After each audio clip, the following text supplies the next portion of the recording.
안녕하세요. 백세살롱입니다. 오늘은 어르신들께 정말 중요하지만 또 제일 헷갈리고 답답했던 이야기 하나를 가져왔어요. 바로 의료급여 부양비 제도 폐지 이후에 우리 노년 인생에 도대체 무엇이 달라지는지에 대한 이야기입니다. 아마 이런 말 한 번쯤 들어보셨을 거예요. 자식이 벌이가 좀 있어서 나는 수급 대상이 안 된대요.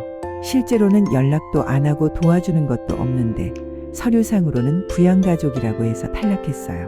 속상한 마음, 억울한 마음, 저도 여러 사연을 들으면서 얼마나 안타까웠는지 모릅니다. 그래서 오늘은요, 부양비 제도가 사라진다는 게 무슨 뜻인지, 실제로 우리 생활에는 어떤 변화가 생기는지, 그리고 지금 내가 할 수 있는 준비는 무엇인지 차분히 정리해 보려고 합니다. 끝까지 들으시면 적어도 이 부분은 이제 조금 마음 내려놓아도 되겠구나 하는 부분이 분명히 있을 거예요. 자, 그럼 하나씩 살펴볼게요. 먼저 의료급여가 뭔지부터 간단히 짚어볼게요. 의료급여는 쉽게 말해서 소득이 적은 분들에게 나라가 병원비를 더 많이 도와주는 제도입니다. 국민건강보험은 누구나 내는 거고, 의료급여는 일정 기준 이하의 소득 재산을 가진 분들께 병원비 부담을 크게 줄여주는 장치라고 이해하시면 돼요.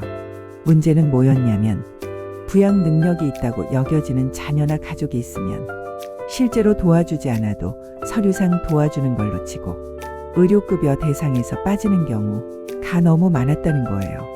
예를 들어 혼자 사시는 어르신이 계신데 아들, 딸이 각자 생활하느라 부모님을 제대로 도와드리지는 못하고 사실상 경제적으로는 거의 혼자 버티고 계신 경우가 많죠. 그런데 서류상으로는 부양 의무자가 있고 그 자녀의 소득이 일정 기준 이상이면 그래도 자녀가 도울 수 있다고 보고 어르신 본인의 소득이 올라간 것처럼 계산해서 의료급여에서 탈락시키는 구조였던 겁니다. 그래서 실제 생활은 어려운데 서류만 보고 판단하니 내 형편과는 너무 다른 결과가 나오는 거죠. 이 부분이 수십 년 동안 계속 논란이었고 드디어 의료급여 부양비 제도 폐지로 방향이 바뀌게 된 겁니다. 그러면 무엇이 달라질까요? 아주 단순하게 말씀드리면 앞으로는 자식의 소득이 조금 있다고 해서 자동으로 부모님이 의료급여 대상에서 밀려나는 구조가 줄어든다는 뜻입니다. 다시 말해서 실제로 도움을 받지 못하고 있는 어르신들께 제도상으로도 더 문을 열어주겠다는 방향이라고 보시면 됩니다.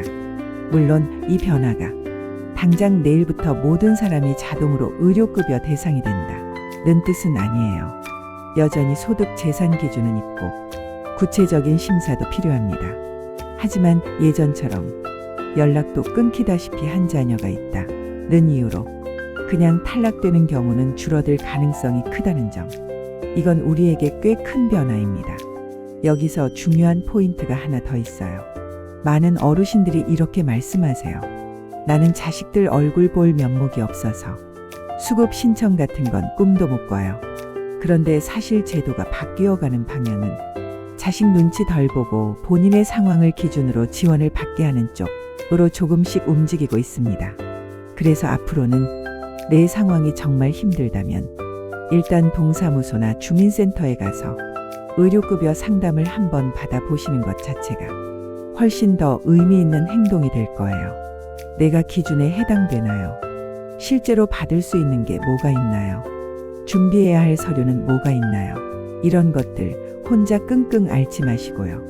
또 하나, 이 변화는 자녀 세대에게도 꽤 큰 의미가 있습니다. 자녀 입장에서는 부모님을 도와드리지도 못하면서 내 소득 때문에 부모님이 제도에서 탈락된다는 현실을 마음 아프게 느끼는 경우가 많았거든요. 앞으로는 부모님이 실제로 얼마나 어려운지 그분의 상황을 기준으로 보는 비중이 더 커지게 된다는 점에서 자녀분들에게도 조금은 덜 답답한 구조가 될 수 있습니다. 그래서 저는 이 제도 변화를 이렇게 정리하고 싶어요. 이제는 부모님을 실제로 돕지 못하는 자식의 소득 때문에 도움이 끊기는 일은 줄어드는 방향으로 간다. 물론 모든 것이 한 번에 완벽하게 바뀌지는 않겠죠. 제도는 늘 조금씩 느리게 어떤 부분은 어설프게 움직이기도 합니다. 하지만 분명한 건 실제 삶의 어려움에 더 가까이 다가가 보려는 흐름이 시작되었다는 겁니다. 그럼 지금 나는 무엇을 할 수 있을까요? 첫째, 나는 안 될 거야 하고 미리 포기하지 않기. 제도가 바뀌면 예전에 안 된다고 들었던 분도 다시 한번 상담을 받아 볼 필요가 있습니다. 둘째, 가까운 주민센터에 가서 의료급여 상담받고 싶다 고 먼저 말 꺼내보기. 혼자 인터넷 뒤져서 찾는 것보다 담당 공무원이나 사회복지사에게 제 상황이 이렇습니다 하고 솔직하게 얘기하는 게 훨씬 빠릅니다. 셋째, 자녀와 가볍게 상의해보기. 내가 요즘 병원비가 좀 부담이 되는데 제도가 바뀐다니 한번 상담이라도 받아보려고 한다. 이렇게 이야기를 꺼내는 것만으로도 서로의 마음이 훨씬 덜 어색해질 수 있습니다. 마지막으로 저는 이 말씀을 꼭 드리고 싶어요. 병원비를 줄이고 제도 도움을 받는 건 내 자존심이 아니라 앞으로 남은 삶을 지키기 위한 권리입니다. 우리가 평생 세금 내고 나라를 여기까지 오게 만든 세대인데요. 아플 때, 힘들 때 제도가 도와주는 것은 시혜가 아니라 정당한 권리입니다. 오늘 영상이 나도 한 번쯤은 상담 받아봐야겠다, 우리 부모님께 이 영상 한번 보내드려야겠다 하는 생각을 떠올리게 해드렸다면 그걸로 충분하다고 생각합니다. 혹시 의료비나 제도 관련해서 더 궁금한 점이 있으시면 댓글에 남겨주세요. 제가 아는 범위 안에서는 최대한 쉽게 풀어서 또 한번 이야기 나눠보겠습니다. 오늘도 여기까지 함께 걸어주셔서 고맙습니다.